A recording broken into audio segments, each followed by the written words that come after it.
अस्सलाम वालेकुम नाज़रीन, मैं उस्मान और आप देख रहे हैं सच्ची खबरें। मैंने कल एक वीडियो बनाकर अपलोड किया यूट्यूब पर, जो यूट्यूब ने कॉपीराइट का एक्सक्यूज़ देकर वीडियो अपलोड नहीं होने दिया, जबकि मैंने उसमें सारे कंटेंट्स को चेंज कर दिया, लेकिन फिर भी यूट्यूब ने जो है ना उसको अपलोड नहीं होने दिया।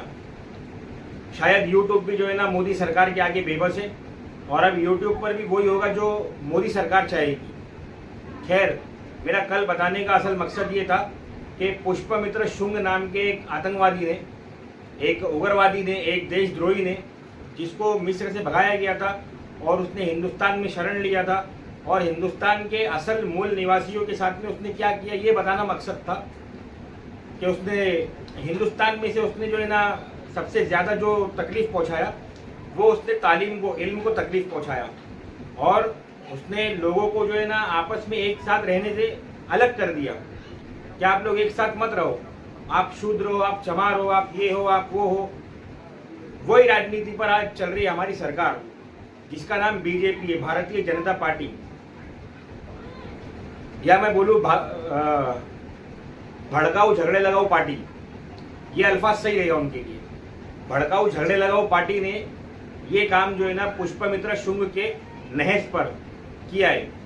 जिस तरीके से कि पुष्पमित्र शुंग के अनुयायियों ने पुष्पमित्र शुंग के बोलने पर नालंदा विश्वविद्यालय जला दिया, उसी तरीके से नरेंद्र दामोदर दास मोदी और उसके अनुयायी हिंदुस्तान के अंदर शिक्षा के सभी मार्गों को बंद कर रहे और सभी चीज़ों को जो है ना ख़त्म कर रहे हैं। इस बात को अच्छी तरीके से जानते हुए कि शिक्षा से दूर कर देना मतलब इंसान को मजबूर कर देना, वो फिर किसी लायक नहीं बचेगा, वो मजदूर का मजदूर ही रहेगा, और ये मजदूर हमारे लिए मजदूरी करेंगे। हिंदुस्तान में बड़े बड़े स्टेटमेंट दिए जा रहे मुसलमानों के खिलाफ। पहले दलितों के खिलाफ दिया जाता था, अब मुसलमानों के खिलाफ दिया जा रहा है। कुछ दिन बाद जब मुसलमान नहीं रहेंगे तो फिर वापस से दलितों के खिलाफ दिया जाएगा। कुल मिलाकर ये कि ये लोग हमको इसी तरीके से झगड़े लगाकर जो है ना आपस में बांटना चाहते हैं।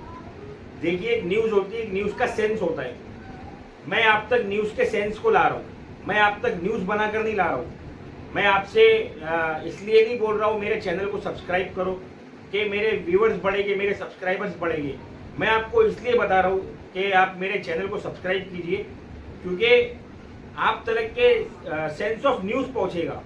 जो न्यूज़ की असल अकल होती है, जो न्यूज़ की असल जान होती है, वो आप तक पहुँचेगी। हिंदुस्तान में बड़े बड़े स्टेज पर से, बड़े बड़े प्लेटफॉर्म पर से हिंदू पंडित जो है ना वो खड़े होकर बोल रहे हैं कि मुसलमानों को मार दो, काट दो, क्या होगा, उसके बदले में 2-4 महीना जेल में रहना पड़ेगा, उसके बाद जमानत पर आ जाना। यानी कि 2-4 महीने में एक मर्डर केस का, या एक 307 के आरोपी का, या एक 304 के आरोपी का, या एक 326 के आरोपी का, या फिर जो है ना देशद्रोह के आरोपी का इनको सर्टिफिकेट भी मिल जाएगा, और इनको तमगा भी मिल जाएगा, और इनको जमानत भी मिल जाएगी। हो सकता है बाद में ये उस केस से डिस्चार्ज भी कर दिए जाए, और ये होगा। ये इनकी गंदी राजनीति है, इन सो कॉल्ड हिंदुओं की, जो ये लोग हिंदुस्तान में चल रहे हैं और यही चलना चाहते हैं। आज हिंदुस्तान को जरूरत है कि हमारा जीडीपी कैसे बढ़े, हमारा बिजनेस रेट, हमारा बिजनेस ग्रोथ कैसे हो। हमारे लोग जो है ना भुखमरी के शिकार हो रहे हैं।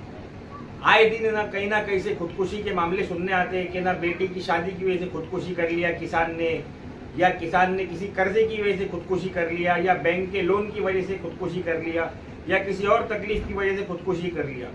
लेकिन हमारी सरकार के कान पे ना जू रेंग रही है, ना आंख में उनके शर्म का कोई बाल आ रहा है। वो इसी तरीके से हमारी सरकार हमारे साथ कर रही है। आज महाराष्ट्र में इलेक्शन खत्म होकर काफ़ी लंबा अरसा हो गया, और इलेक्शन खत्म होने के बाद आज तक भी महाराष्ट्र के अंदर विभागों का बंटवारा नहीं हुआ है।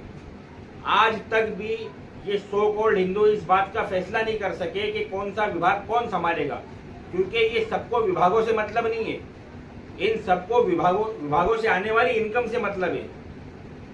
ये मुसलमानों को आतंकवादी बोलते हैं, ये जो हिंदू है, हिंदुस्तानी है, उनको नक्सलेट बोलते हैं, जो इनकी मुखालिफत करे। ये कौन है? या आतंकवाद का असल चेहरा ये हिंदू है, और ये अपने आप को बताते बड़ा संत है। कोई उठकर बोलता है सनातन और शाश्वत। 20 साल से सुनने मिल रहा है ये दो धर्म। पहले हिंदू हिंदू सुनते थे, ये सनातन और शाश्वत है, सनातन धर्म ऐसा है, भगवा पहनने वाला ऐसा है, भगवा पहनने वाला वैसा है। असल भगवा पहनने वाले आतंकवादी दिखाई दे रहे। हाउस के अंदर खड़े रहकर योगी आदित्यनाथ अजय बिष्ट वो बोलता है कि हम इजराइल को अच्छा बोलेंगे क्योंकि इजराइल ने 6,500 हिंदुस्तानी लोगों को नौकरी दिया, यूपी के भैयों को। और यूपी के भैयों की मेहनत की स्किल को वो लोग जानते अच्छी तरीके से, वो तुम्हारे गधेपन को जानते हैं। तुम्हारे यूपी के भैयों ने पूरे हिंदुस्तान का सत्यानाश करके रखे। जहां जाते चापलूसी और मक्कारी और ना हिंदू मुसलमान और अय्यारी के अलावा कोई काम नहीं करते। लेकिन ये बाहर जाकर उन कामों को जरूर करेंगे जो उनसे करवाया जाएगा, क्योंकि ये गधे। और ये बड़े बदनसीबी की बात है हमारे देश के लिए कि हमारे देश का एक मुख्यमंत्री 6,500 नौकरियों के लिए यहूदियों के तलवे चाट रहे, उनको भगवान बता रहा है, क्योंकि ये खुद यहूदी है। इस्लामी ममालिक के अंदर, इस्लामिक मुल्कों के अंदर तकरीबन 1 करोड़ हिंदुस्तानी काम करते हैं, जिसमें ऑलमोस्ट हिंदू है। क्या बोलता है योगी आदित्यनाथ इसके बारे में? कुछ बोलेगा? वो नहीं बोल सकता है। वो नहीं मानेगा कि ना मुसलमान ही इनके बाप है असल में, क्योंकि अगर मान लिया तो फिर ये सारी जंगें खत्म करनी पड़ेगी, इसको पद पे से उतरना पड़ेगा। फिर तो ये निजाम जो है ना अच्छे लोगों के हाथ में आएगा। ये भड़काने वालों के हाथ में और ये देश में आग लगाने वालों के हाथ में निजाम नहीं रह पाएगा। मैं अपने देशवासियों से अपील करना चाहता हूँ, हाथ जोड़कर नम्र विनती करना चाहता हूँ कि अपने देश को और अपने देश की राजनीति को समझे, राजनेताओं को समझे। ये तुमको हमको आपस में लड़ाकर मरवाना चाहते हैं। जिस तरीके से इन लोगों ने गोधरा कांड में चमारों को यूज किया था मुसलमानों के खिलाफ, और चमारों ने खूब बढ़ चढ़कर जो है ना हिस्सा लिया था। और गोधरा कांड खत्म होने के बाद फिर चमार जो है ना गलीज हो गया, चमार छोटा हो गया और पंडित बड़ा हो गया। केटली कमंडल लेकर भीख मांगने वाला बड़ा हो गया और उसको भीख देने वाला दानी छोटा है और भिखमंगा बड़ा है।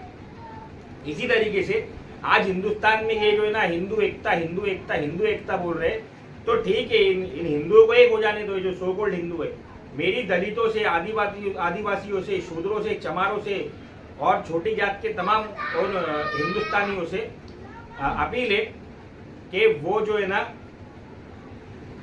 इनको अकेला छोड़ दे, क्योंकि हिंदू तो ये है ना, मंदिर में पूजा करने यहाँ किन्हीं को, तुमको है नहीं, और तिलक लगाने यहाँ किन्हीं को, तुमको है नहीं। मेरी बात अगर समझ में आई हो तो मेरी बात को आगे फैलाओ और होश में आओ मेरे हिंदुस्तानी भाइयों, होश में आओ। अस्सलाम वालेकुम वरहमतुल्लाहि वबरकातुहू।